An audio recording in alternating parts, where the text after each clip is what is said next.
All right, everyone, we are in the final steps of writing our letter to a legislator. This video will talk about how to write the introduction for your letter to a legislator, and we'll show you several different options. You'll choose one or two options to help you write your introduction. Now first, how to begin the introduction. You'll begin, because this is a letter, you'll begin with Dear Senator, and then talk to your Utah Studies teacher that will tell you which senator you're addressing your letter to. They'll know the proper bill and which one goes to which senator, so talk to them. Your introduction then has three parts. It has a hook to grab the reader's attention. It then moves into a connection, which will describe the bill in this letter. That's going to be our connection piece, and then it will talk about your claim, which is the statement of the author's intent. You're already done with this part, you're already finished, so it's just a process of rewriting your claim at the end of your introduction. The first idea that you can begin in writing your introduction would be to use the strategy of comparing the topic. So, as you remember, what I used for my example bill is House Bill 123456, which was talking about money for outdoor improvement. So I wanted to compare the topic to something that the senator probably already knows and that a lot of people already know, which would be the icing on a cake. So I begin like this. Dear Senator Osmond, the national parks of Utah are like the icing on an already delicious cake. Our state has so much to offer, and the national parks provide beauty and tourism opportunities that people come from around the world to see. There's my hook. I've hooked his attention by talking about a cake, something that a lot of people enjoy and like to talk about, and then I started moving the idea from cake to national parks. Now I'm going to start defining the bill in this connection piece. House Bill 123456, Money for Outdoor Improvement, provides funding to maintain current locations and make our outdoor recreational opportunities better. There's my connection piece where I talk about the bill, I describe what the bill is doing, and now I move into the claim. Although some may feel that the money allocated in this bill would be better used for other programs, HB 123456 should be passed because it will actually bring more money to Utah through tourism and make it a more desirable place to relocate both homes and businesses. So there's option number one, where you can compare the topic. In this option, I compare the topic, National Parks of Utah, like the icing on an already delicious cake. This is just one idea that you can use for your introduction. The second idea that you can use, we'll go back to that slide. The second idea that you could use is a statistic or an expert's quote. Just the same way I started out, Dear Senator Osmond, and then I looked for an expert quote on who would know a lot about national parks, and I found this in a newspaper article from the universe at byu.edu. So they talked to National Park lead interpreter Karen Henker, said, "Two words about Utah come to mind, landscapes and possibilities. There is a beauty from end to end on this state, and you can do so much here." So that's how I hooked the reader's attention, as I used an expert's quote. If you choose to use this strategy, you might need to talk to your teacher and get a computer to research expert's quote or statistic, or if you want to do that at home, you can do that as well. But this grabs the reader's attention by talking about what experts are talking about the certain topic. Then I go into, again, and I define what my House Bill is. House Bill 123456, Money for Outdoor Improvement, provides funding to maintain current locations and make our outdoor recreational opportunities better for tourists and visitors. Then I go into my claim. Although some may feel that the money allocated in this bill would be better used for other programs, HB 123456 should be passed because it will actually bring more money to Utah through tourism and make it a more desirable place to relocate both homes and businesses. The third option that you could use to grab the reader's attention is describe the topic to the reader. Here I describe the topic of Utah National Park. With the majesty of delicate arch, the best snow on earth in our many canyons, and the thrill that whitewater rafting the Colorado brings, it's no surprise tourists visit Utah year-round. I've kind of described a little bit about national parks in Utah so that I get the reader thinking about this topic, and then I move into how it connects to the bill. House Bill 123456, Money for outdoor improvement provides funding to maintain current locations and make our outdoor recreational opportunities better.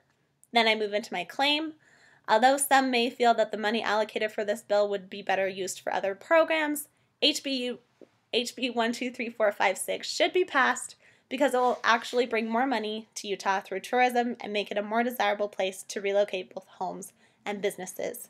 Please notice that every time that it shows an introduction, the claim is at the very bottom. The claim should be the last part of your introduction paragraph.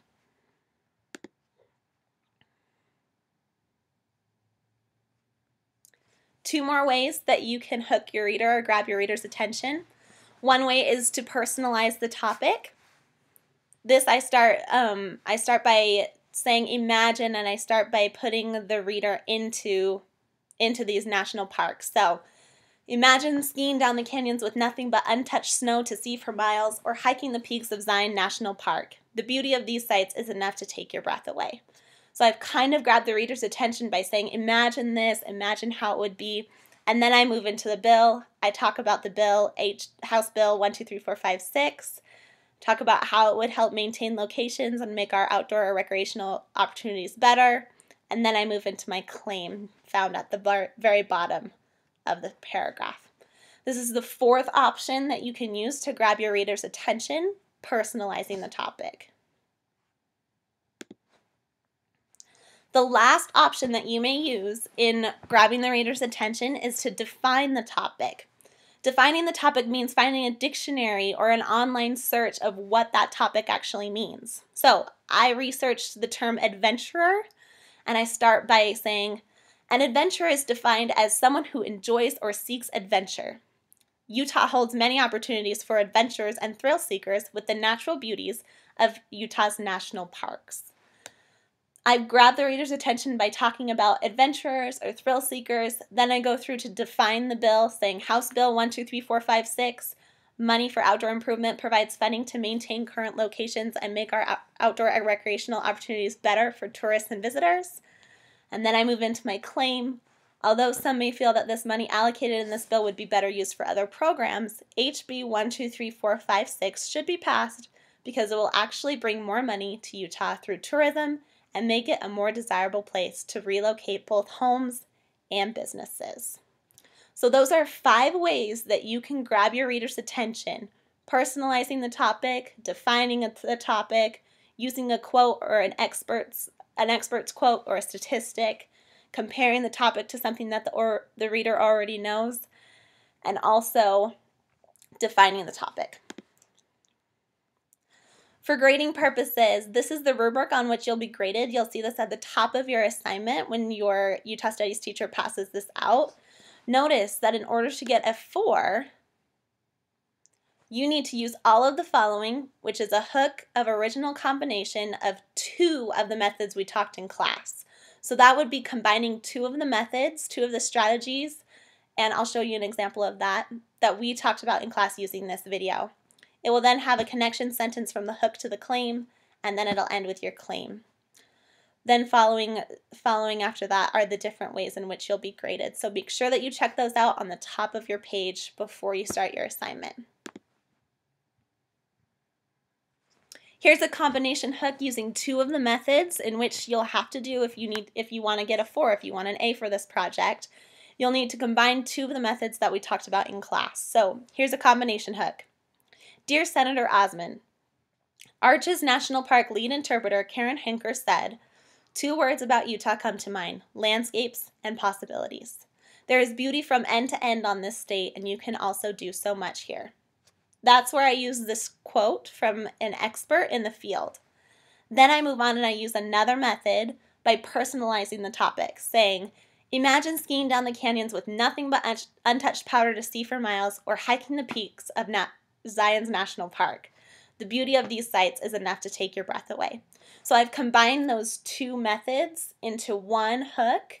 I go through with my connection statement saying, House Bill 123456, money for outdoor improvement, provides funding to maintain current locations and make our outdoor recreational opportunities better for tourists and visitors. And then I end off with my claim. Although some may feel that the money allocated in this bill would be better used for other programs, HB 123456 should be passed because it will actually bring more money to Utah through tourism and make it a more desirable place to relocate both homes and businesses. If you want a fort, you'll need to use a combination of two methods, just like shown in this combination hook, and then move to your connection piece and your claim.